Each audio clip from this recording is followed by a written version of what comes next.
Bruntz, degree of difficulty for the efficiency in which Nebraska pulled off the Boneyard recruiting weekend. Degree of high, very high. And we kind of are real flippant about it, aren't we? Do you see how well run that thing was? And it seems like we're a little dismissive of how much work that probably took. Well, I mean, you start this way. Like that thing was just like a compliance nightmare, right? Like you have to make sure that there's like camp components to it. You have to, is it an unofficial visit? Is it a camp? When does it become an unofficial visit? Like, did there had to be a transaction that took place, or could you do it free of charge? That's a good question. I'm sure. I'm just saying that's something you have to find out. Yeah, no, you got to teach. They had all the players ate there, which I think you have to pay that out of your own pocket because it's technically an unofficial visit. So, there was a lot that needed to kind of take place there to like get it off the ground. And then I think I was talking to a lot of coaches, 7-on-7 coaches who were there, and it's really tough to schedule these things. So like when we start looking forward, when schools start copying this, because schools are going to try to copy this, it's really tough to do this in the window that you have, because June now is all official visit season. And because you have to get teams to like wait. Normally those teams make money to go travel. Yeah. Hey, you want us into they're paying to travel. So like they're giving that up. And I was talking to, it was a team out of Chicago, and they're like, well, this guy normally would play, but he's on an official visit here, and this guy's playing. And there are a couple guys that were 26 recruits who had delayed their official visits a week to be able to be in Lincoln for this. So, if you're going to have a bunch of schools trying to do this, I'm fascinated by how the scheduling is going to work, because it's people need to keep in mind that this was focused on future classes. This is like a 27, 28, 29 play, because those were the kids who were there. I mean, there were Andrew Ivins, one of our national guys, flew up from Florida for it, and he counted over 24 top 247 players in the 27 class, and then guys who are going to be in the top 247 whenever they do it in or whenever they rank that class. So that's the play, is getting guys there for essentially an unofficial visit, have them, you're getting data and working them out and watching guys move and stuff like that. And that's the play. So no, I mean, it was a tremendous amount of work to make that happen. And you had the huddle event going on at the same time. So like while you're running a 7-on-7 tournament, camp, you have these guys coming over from huddle who are all top 100 recruits, and you got to show them around because that's an unofficial visit. So it was there were a lot of moving pieces, and then you also had the official visits. You had 9 of those guys in. I mean, it was a really big lift last weekend to make that all happen. So Bruntz, let me ask you. You mentioned some guys rescheduling official visits and stuff like that, and convincing, DB mentioned convincing these people to give up, these teams to give up making some money, to have to pay to be there. Like, did you get a sense of why? A lot of these people didn't necessarily have previous connections to Nebraska. Did you get a sense of why they wanted to be here? Well, a lot of them are Adidas schools, or in Adidas programs. Yep. That's one of the pulls. Beyond that, I mean, I don't know. I mean, it's an opportunity for guys to see a part of the country that they probably wouldn't normally see. I mean, you're not going to get 18 players from Miami to come up to Lincoln. So it's an opportunity for them to see something different.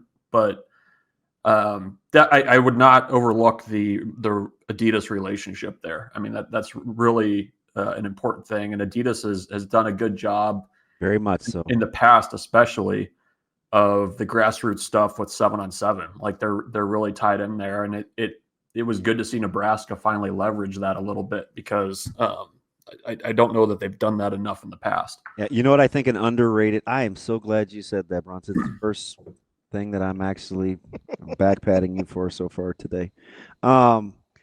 Because we forget like what an advantage it is with the online stuff and the social media footprint and the branding for these players, like at Oregon, that they get from Nike, right? So for Nebraska to be utilizing Adidas, which is their kind of their premier partner, as a conduit to and kind of a fluffer for this event, I think they got to do more of. You know what I mean? Is hey, come alongside us, like help.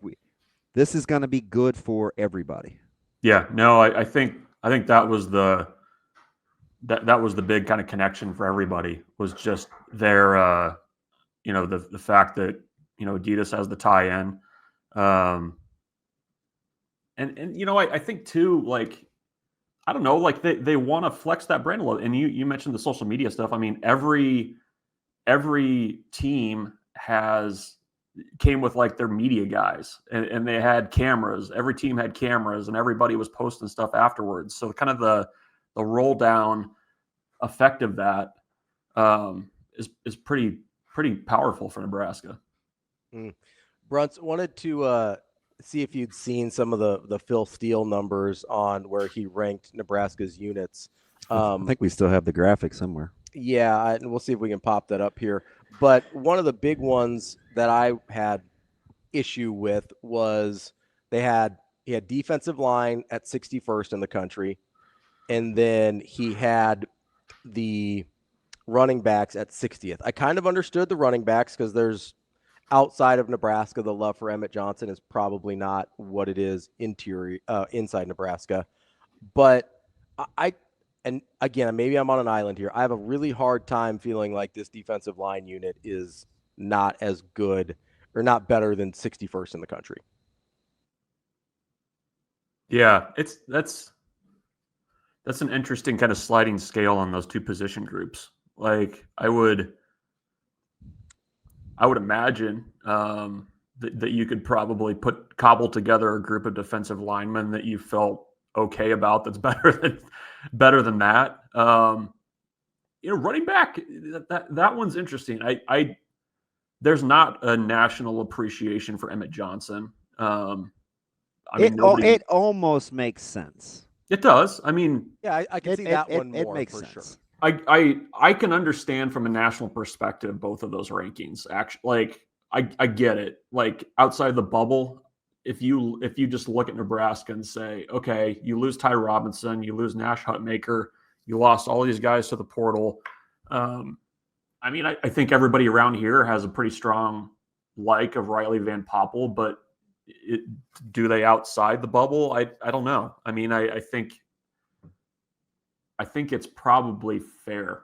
I would say the one that being in the bubble that I'd be like, I think Nebraska's got a little bit more than that is probably the running back spot, I guess. Like, and I just think that, and the reason I think that is just because I feel like Emmett Johnson is going to be used in a way in this offense that is going to play to his strengths and allow him to play up more.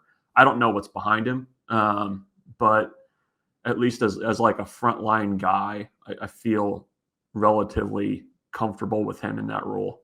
So and not so much to nitpick at the actual numbers, because it's just opinions, right? So I'm not upset about that. But in relation, right, linebackers were 39th, secondary was 35th. As you relate those high 30 rankings of the linebacking core and the secondary to the thoughts on the D line, is that close? Is that the order in which you look at the defense? Maybe not nationally, but relative to themselves as units. Yeah, no, I think they're in the 30s. The others are in the 30s. Yeah, 39 and 35th respectively. That's fair, I think. I mean, at least in my head. As you look at this team, let's say Nebraska is 60 whatever. You think the linebacking core unit-wise is that much ahead of where you think this defensive line will be? And similar, do you think the secondary is as close as that to the linebacking core. So relative to the numbers. Yeah, I see what you're saying. I think the linebacking core is a really nice mix of potential and production, and got good players. When you got Javin in there, Javen, excuse me. You got Watson Trent. You've got Shavers, who's the high ceiling guy. I mean, you want 3, right? Like that's your 3 rotation. Bauer. Yeah. Who could easily start. Yeah. So I mean, depending on what I've liked the makeup of that group. Like I don't have as many concerns about that. Like it's just my concerns with the defensive line are just like you got to be good up front, and I don't know where the balance of production and potential. I don't think it's as high with the defensive line right now as we sit here in June. Secondary is going to be interesting because of the veterans they have there. I think I don't believe that the young guys aren't going to be pushing them, and so I think I'd probably come in more contrary on the linebacking group. I think that group is pretty good, and I think Nebraska for the last 2 years has done a pretty good job of making whatever they have work at that spot. Is there? So I'm trying to think here. If you've got the groups you've got the linebackers and defensive backs in the 30s, let's say that the defensive line is more closely to what I think they are. Let's say they can creep their way into the mid to high 30s as well. It's just hard because you don't know what everybody else is dealing with. What? Here's a question: what would you have put Nebraska's defensive line at last year? You, not Phil Steele. That's interesting. Is this after the season or before? Let's do both.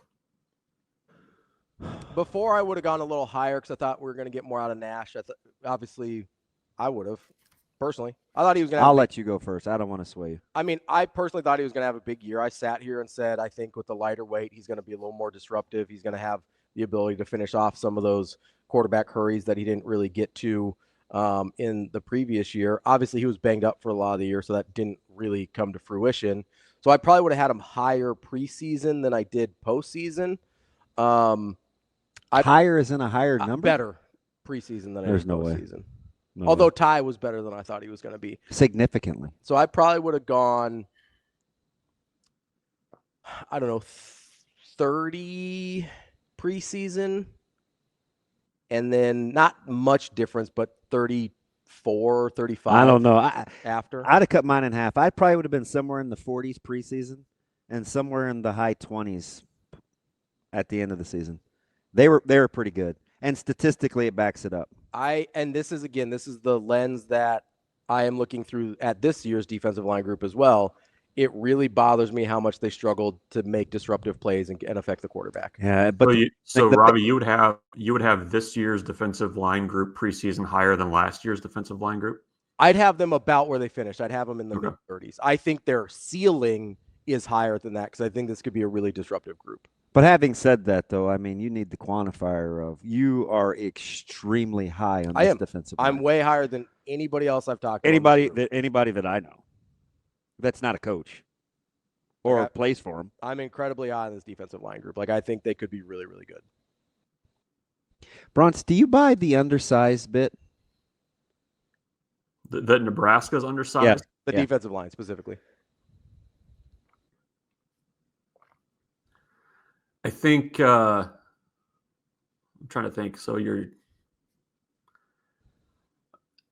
I hear that a little bit now. It's a tough question because you're like we're just talking Nash and Ty, right? Like that's the change. And you know what's funny, yes, Bruntz? You're correct. We think Ty played different than he really did.